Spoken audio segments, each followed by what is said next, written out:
The Java language includes a number of syntax styles that allow you to loop through the contents of arrays and other types of data collections. I'll demonstrate 4 approaches to looping in this project named loops. The main class in this project has a set of code that's commented out currently. It declares a static variable, an array of strings called months. I'm going to loop through this data and output these strings a number of times, using a different syntax style each time. I'll start by uncommenting this code. I'll select the commented code and then press Ctrl/ on Windows or Command/ on Mac, and that removes the / comments at the beginnings of the lines. Then I'll place the cursor inside the main method.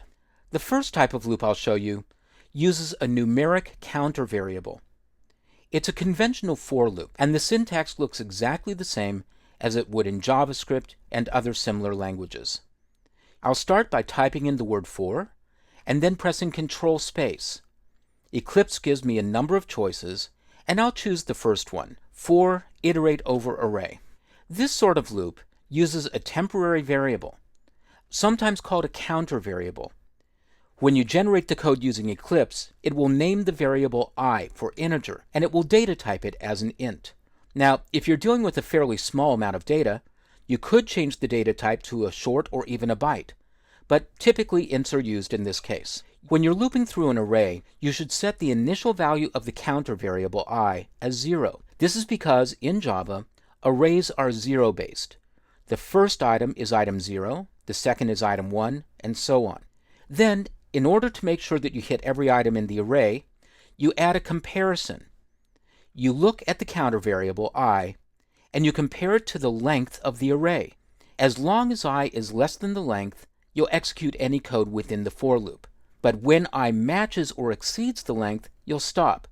And again, that's because of the 0-based array. Say you have an array of 10 items. If the length is 10 and I starts at 0, then you can keep executing code as long as I is less than 10. When it actually is 10, it's exceeded the available items in the array. The third part of the for construct is the increment. Most commonly, you'll see this, I++, meaning increment the value by 1. But you can put in any operation you want here. You could use I minus minus, you could say I plus equals 5, and then you'd be stepping by 5, and so on. So now, I'll place the cursor inside the for loop, and put in system.out.println, and I'm ready to output something. Now, when Eclipse generated the code, it thought I might want to output the values from args, but instead I'm going to output the values from months, and that's the array that I declared at the top. And in the println command, I'll output months, open bracket, I, close bracket. And now I'm going to be outputting the string at that position of the array. I'll save and run the code, and there's the result. Now, to make this a little bit easier to see, I'm going to detach the console, right-click and choose Detached, move it up onto the screen and expand it, and now I'll have a lot more room to see the output from my application. So that's a for loop with a counter variable. Here's another approach to using a for loop. This is called a for each, but unlike some C-style languages, you don't actually use the word each. Here's how it actually looks. Once again, I'll type in the word for and press Ctrl-, and I'll choose for each from the list of choices. And here's how Eclipse models it. Within the for loop, it declares a variable, by default of type string, and it gives it a name. I'm going to change the name from string to month. And then it asks what array or collection you want to loop through. I'm going to be looping through months. So in English, this would be read as, for each month in the months array. But you declare it in Java using a data type variable before the colon, and the array or collection you're looping through after the colon. Now, I can refer directly to the variable month. So I'm going to go make a copy of this code, system.out.println. I'll paste it in, but now I don't need to refer to the collection anymore. I'm already doing the iteration. I'll just refer to the variable that's created temporarily each time through the loop. I'll go up to my original for loop and comment it out, and I'll save and run the application, and once again, there's my output. In most cases with arrays, you can use either of these two approaches. The only real advantage to using the counter variable as opposed to the for each syntax is that you're creating new counter variables rather than complex objects. Whereas with the for each, particularly with strings and other complex objects, you're creating a new object on each time through the loop. In most environments, it really won't matter. and you should use the syntax that you're most comfortable with. I'll comment this version out, and now we'll move to the while loop.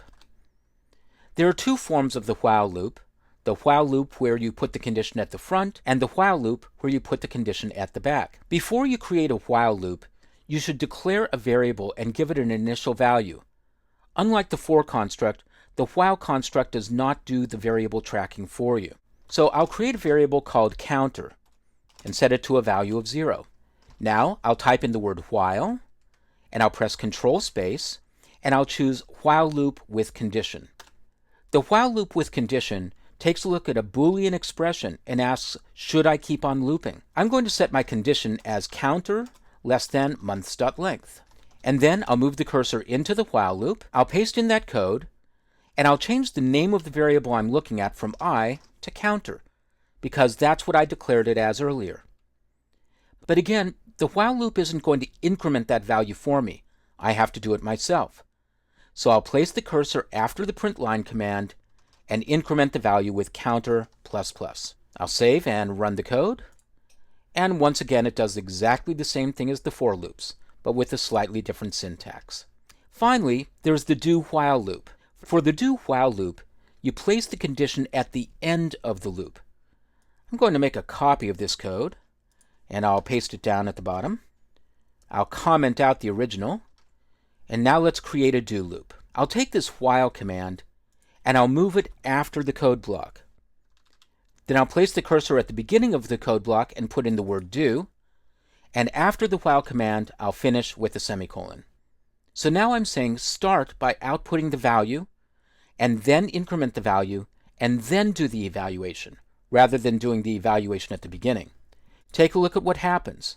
It still works exactly the same. So these are the 4 possible syntax styles that you can use for looping through arrays and other collections.